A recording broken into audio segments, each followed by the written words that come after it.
Hi，我係 Chase。咁咧，今日我想分享下有關自閉症譜系嘅學生咧，我會有邊幾個方面去觀察啦。咁但係有個前提嘅，咁前提係我唔係醫生啦，都唔係臨床心理學家，又或者係教育心理學家。咁我純粹係有幾年支援SEN 學生嘅經驗啦。咁所以咧，一切都只係參考嘅啫。咁咧，我以下所講嘅一啲情況啦，就算你全部中晒咧，或者係自己學生全部中晒咧，佢都可能淨係有呢一個傾向。咁你有咩疑慮咧？請去consult翻專業嘅機構或者係人士啦。好嗱，咁講起自閉症譜系，即係 ASD 嘅學生咧，咁社交方面咧係我哋即係我前線經驗裏邊一個好重點，我哋會觀察嘅部分。咁社交嘅情況包括係乜嘢咧？咁就係第一就係佢同個學生同外界接觸嘅意願有幾強烈啦。咁就係包括佢對熟嘅人，譬如父母，可能最近嘅係父母或者係監護人啦。佢個反應係點樣㗎？咁佢對於唔熟嘅人，譬如唔識得嘅同學或者老師，佢個反應又係點樣啦？咁我哋主要會睇佢我哋叫做沉醉喺自己世界嘅程度啦。譬如話佢覺得冇朋友都可以嘅，佢唔需要有朋友嘅。咁最簡單，我哋都會去睇，譬如我哋同佢講嘢啦，佢視線係會唔會望人㗎？佢對於自己感興趣嘅話題，人哋講起佢又會唔會望人哋㗎？咁呢啲都係我哋會去觀察佢到底同外在呢一個世界，佢係完全唔想接觸啊，好少程度啊，定係佢識得睇人哋。即係佢都會識得觀察人哋，我哋講眉頭眼額咁樣嘅咧。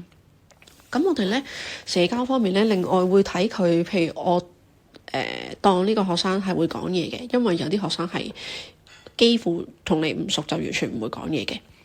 咁佢如果會講嘢嘅時候，佢個表達能力、表達自己想要嘅嘢嗰啲能力又係點樣嘅咧？當然都 consider 翻佢個 age 啦嚇。咁佢聽唔聽到人哋講嘢咧？係咪可以接住人哋講嘢嘅話題咧？頭先都有講過啦，有一樣嘢就係識唔識睇人哋嘅表情㗎？佢識唔識得去分呢個表情係代表人哋嘅乜嘢情緒咧？咁佢又會唔會因為咁樣而做出一啲唔同嘅反應咧？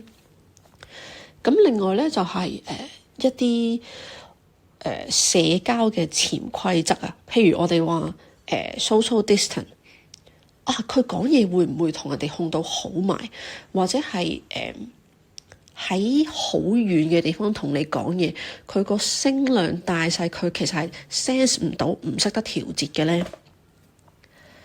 咁跟住另一個方面都係好大嘅，咁就係情緒啦。咁咧我根據我嘅觀察啦，咁 ASD 嘅學生咧，有唔少時候咧係有可能佢自己內心嘅情緒同埋佢嘅表情咧係會有 mismatch 嘅情況嘅。譬如點樣咧？我曾經有個學生咧就係佢明明好緊張，但係佢個笑容係好燦爛，笑得好開心咁樣嘅。即係人哋睇佢個樣好似有少少怪怪地，但係佢笑得好開心喎，佢應該唔係緊張㗎嘛。咁但係當我直接問嗰個學生，其實你而家你係feel 到啲乜嘢？佢同我講緊張，跟住然之後我問翻佢，咁你話你緊張，但係你笑得好開心喎，你知唔知自己而家笑緊啊？個學生咧突然之間就唔笑啦，佢話你講我先知，我就算好緊張，但係我而家係笑緊。所以咧，佢哋係有可能會有一啲表情，自己嘅表情同自己嘅情緒有 mismatch 嘅情況。好，咁另外一樣嘢咧就係佢哋識唔識得乜嘢叫情緒啊？知唔知自己嗰啲表現嗰啲 moment 當下到底係乜嘢情緒咧？對自己係一個方面啦，另一個方面都係人哋嘅情緒。佢即係頭先都有提過，識唔識睇表情啊？佢理唔理解人哋嘅情緒啊？咁再深入啲咧，就係去睇你有冇辦法去理解人哋點解喺嗰個情景會有呢種情緒咧？有時呢啲嘢對佢哋嚟講都係要學嘅。好，咁第三個方面啦，咁就係五官嘅敏感程度。咁佢哋有時有啲個別嘅 ASD 學生咧，for example，佢哋對光嘅嗰一個強度，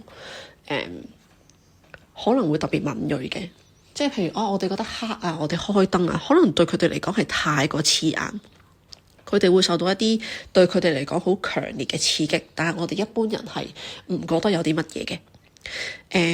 頭先講光啦，就係視覺啦，咁有聽覺啦，譬如佢對聲音大細聲啊、高低頻嘅嗰一個敏感度啦，咁仲有一啲咧，可能係對於嗅覺，就係譬如氣味，可能明明我哋距離有2米。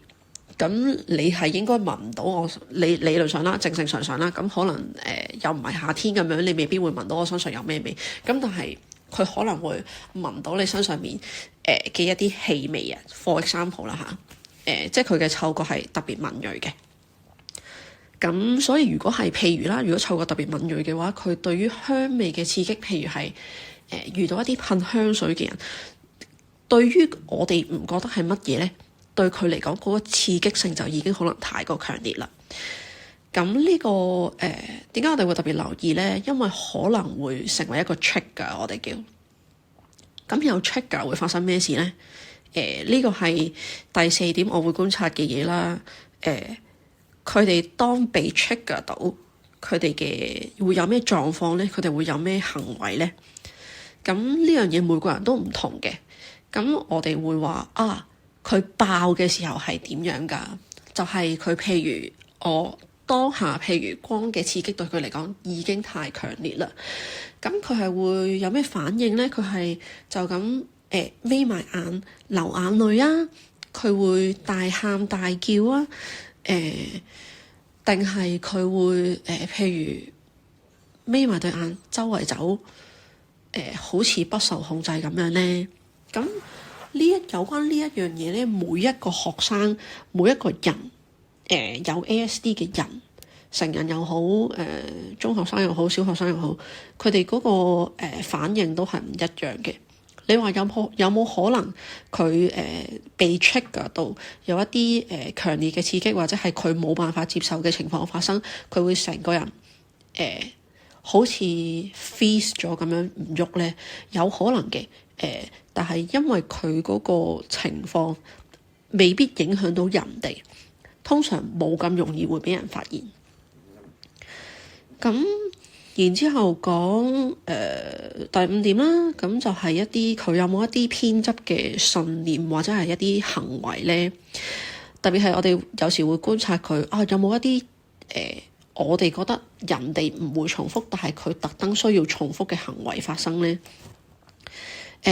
有乜嘢偏執嘅信念咧？就係譬如係一定要跟足時間表嘅，或者係佢特別重視人哋講邊一個時間會發生啲乜嘢事，或者係人哋應承咗會發生啲咩事，冇發生到，佢哋冇辦法處理嗰一個突發嘅或者係臨時嘅狀況。喺學校會發生啲咩咧？譬如話原本今日要上乜嘢時間要上體育堂嘅。可能係體育老師病咗，咁冇得上體育堂，咁個學生接受唔到。我哋講佢個彈性同一般人嚟講咧，對比之下咧，可能會比較細嘅。咁佢可能會有咩表現咧？咁可能會被 trigger 到啦，咁佢可能會尖叫啊、大嗌啊、會爆喊啊、即係。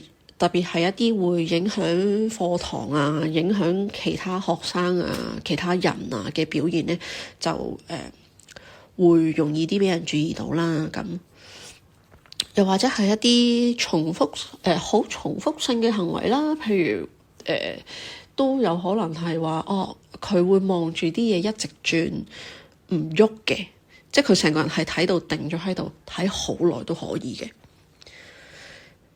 咁咧，我自己咧都會綜合落嚟再觀察其他嘅部分嘅。